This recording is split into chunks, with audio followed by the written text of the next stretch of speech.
السلام عليكم ورحمة الله وبركاته. تحياتي متابعين قناة ومدونة تكنو اندرويد. طبعا راح اشرح لكم اليوم طريقة تفعيل 3 جيجا بايت لمدة 24 ساعة عبر تطبيق السيم باستخدام تطبيق البيب بحملة 25 جيجا بايت. بالبداية راح ندخل على تطبيق البيب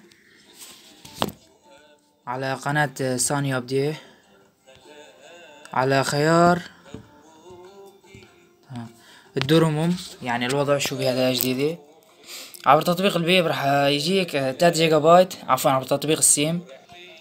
طبعا راح ننزل تطبيق حصرا من جوجل بلاي.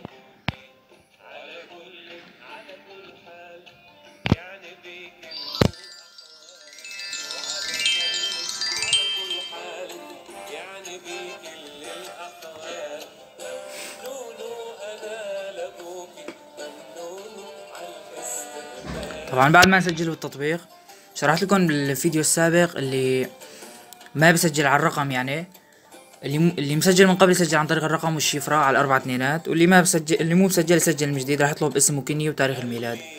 طبعا بعد ما نفتح تطبيق السيم راح يطلع لك هي الهدية.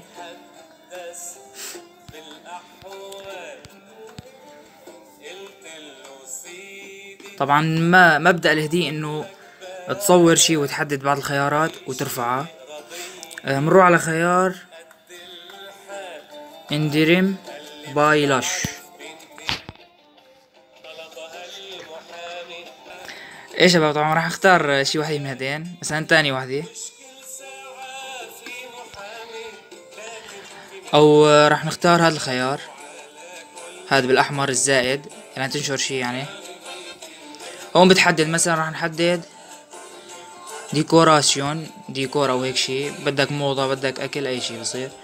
حطوا الخيار 100%، نضغط على الزائد.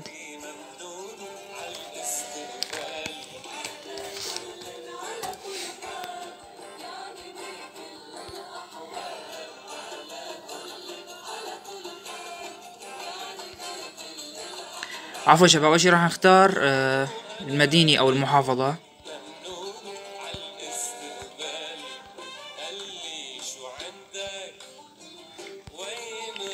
وبنختار الماركة كمان، مثلا غير ذلك.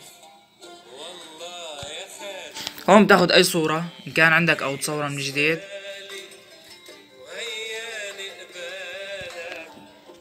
تعطيه موافق، اي اسم بدك اياه، مثلا اسم السماعات سايروكس 16.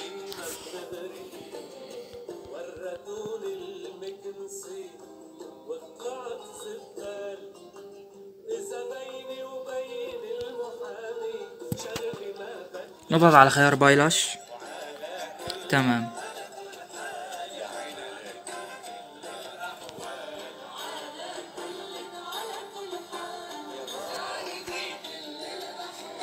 طبعا وصلتنا رسالة من خدمة ساني ابدي انه مش الحال العرض، يعني طبقت المهمة بنجاح ووصلتك الهدية. راح تنتظر حوالي، اول شي نضغط على هافتن هدية سينال.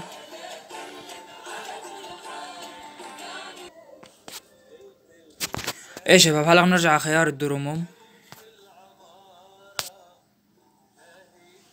راح اقول لك انه اخذت الهدية 3 جيجا بايت ل 24 ساعة. راح انتظر لتوصل الرسالة بعد ما هدية نقل. ايه شباب، طبعا وصلتنا الرسالة 3 جيجا بايت لمدة 24 ساعة. هيك الشرح بكون انتهى. ان شاء الله يكون شرح عجبكم. لا تنسوا لايك للفيديو واشتراك بالقناة، والسلام عليكم.